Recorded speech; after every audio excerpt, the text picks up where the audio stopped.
Okay, types of stories. This goes along with what we're going to do with the news value. Types of stories, there's all kinds of stories you could write. We've mentioned some hard-hitting stories before, but we'll go through the types of stories.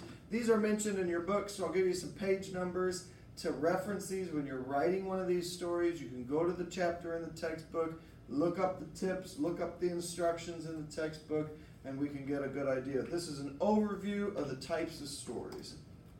First, news writing. This is what people think of when they think of journalism. It's objective reporting, emphasizing the timely impact of the story for its readers. This is the news that is happening, and it is not fancy, flowery, or anything else. It's just the facts about what happened in a particular event. School board meetings. You could write news about just objective reports. There's no opinion. It's just this is what happened. The president says something.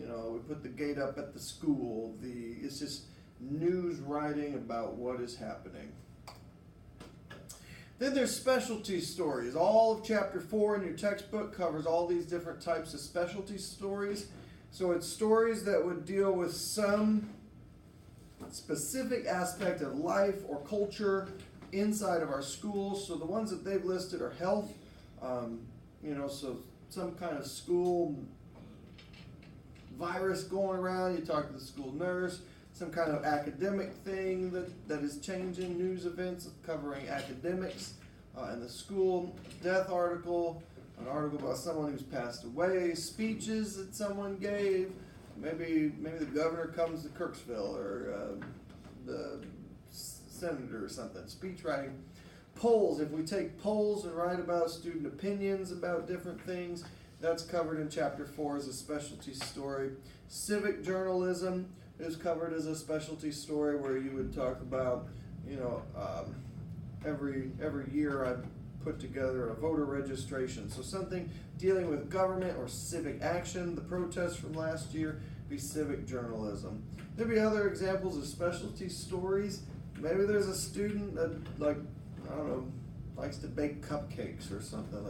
Could be a food story. There's all kinds of things that would fall under specialty stories, but that's just some of the ideas that fall in the book, fall under the book category of specialty. But it's some specific speciality that people perfect or work on. Then there's a feature story. This is an important type of story as well for journalists. The feature story is a wide-ranging form of journalistic writing. That means there's not a certain way that this happens or a certain topic that feature stories cover. You could do a feature that is also a specialty story. So you could do a feature on some of those other things that we talked about, specialty stories. But it covers a story in depth and in detail, more so than just what news writing is with its reporting the facts. The feature story is going to be longer. Generally is a little bit longer because of the depth and the detail that the story requires.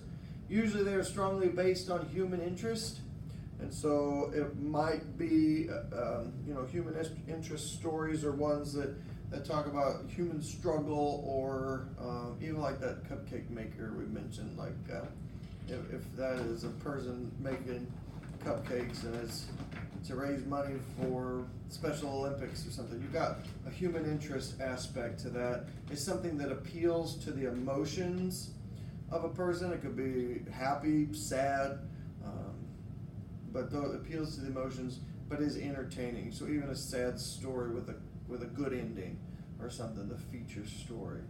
So those are feature stories. More on those, page 111 and on. Sports stories, pretty easy to write, but also pretty easy to get really cliched answers that don't go anywhere. The ultimate goal in sports writing is to give the reader a fresh look at the hard work, strategies, struggles, and triumph of athletes and the impact that athletics have on the community and society. When I get interviewed as a coach, I don't always give a ton of detail. I answer the question the best way I can and use as many cliches as I can about what happened. Oh, yeah, how'd the game go, Coach? Yeah, the game went well. I think we played hard. We played with a lot of heart, and, it just didn't work out. I've effectively told that reporter nothing, and it's a pretty useless story from there on. So you can't let the coaches get away with that. Get in there, talk to them about what happened. You can talk strategy. You can build a little bit more. People don't understand some sports, soccer, volleyball, some of the ones out of the mainstream, and we could really do a lot to write more about what's happening in that world that people don't understand. And then the impact of athletics on the community and society. Why do we have sports in our school? What role does it play in our schools? And so that would be something that you could write about in sports as well. And so you could do sports features, just like what we talked about with features before. You could do an in-depth feature on, we wrote one a couple of years ago on the shovel and being good soil. So you featured that, but it was sports writing, and it went a little deeper than just the box score reports from the football game and how many yards the player has had. So you could write news sports, you could write feature sports. There's lots of ways to write these stories. Opinion writing. We'll do a little more reading on this, but genuinely convincing opinion writing requires that writers use the tools of informed argument. It is not just blabbering on about your opinion. If your opinion is uninformed and lacks depth, then we'll have to put a stop to that. You will have to be informed on your argument, and then you're trying to convince people.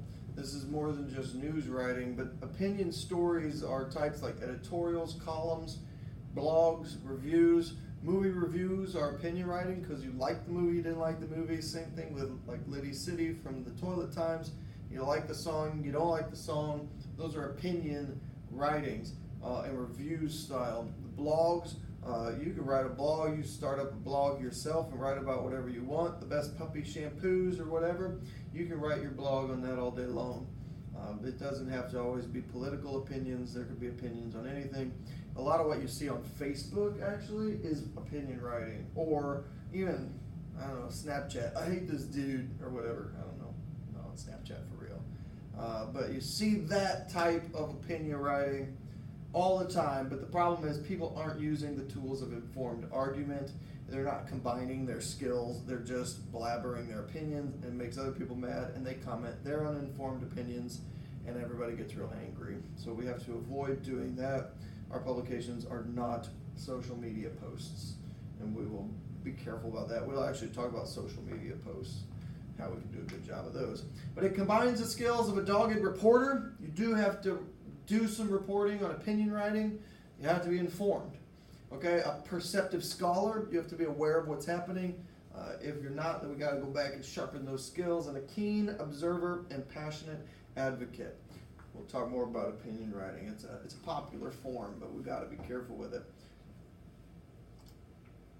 In-depth reporting was actually covered in the feature aspect, but it stands alone as well because you can do in-depth reporting on any type of story. You can do in-depth sports reporting, in-depth news reporting, but the in-depth reporting, talking about school communities grow more complex, opportunities for in-depth or long-form reporting abound.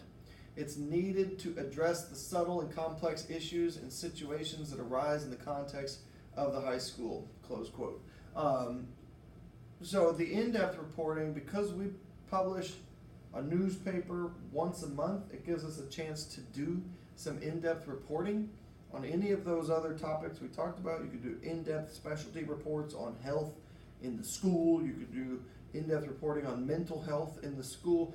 There's a lot that could be covered, and we can do it in depth because we don't have to rush stories through all the time. These stories are going to be longer. That's why it's long form reporting, because you got to get all of your information through to your audience in a clear way, and you should have a lot of depth and detail to those arguments, or to the articles. They're not arguments. The in-depth reporting is doesn't have to be opinion. You can do in-depth reporting on a topic and just as a form of news writing in and of itself. And the last one that we're going to talk about today is solutions journalism. Solutions journalism is not reporting on problems. It is about reporting on how people are responding to social problems. Rigorous reporting on responses to social problems connecting journalists with what's missing in today's news, which is how people are responding to problems. And so that's the idea of what we want to get across. If you have a solution to a problem, you actually cover how people are solving this problem. So you might have to go to another school or call another school to see how they're solving their tardy issue. How are they getting schools on time? Oh, that's just low battery. So you might have to call some other places. You might have to do some research. You identify the problem, but then how are other communities solving their funding issues? You know, if you wanted to go with a citywide type of thing. So there are lots of ways to go solutions journalism, but it's not problems journalism. It's not identifying problems. It's identifying the solutions to those problems. So you might have to start with like, man, this is a real problem here.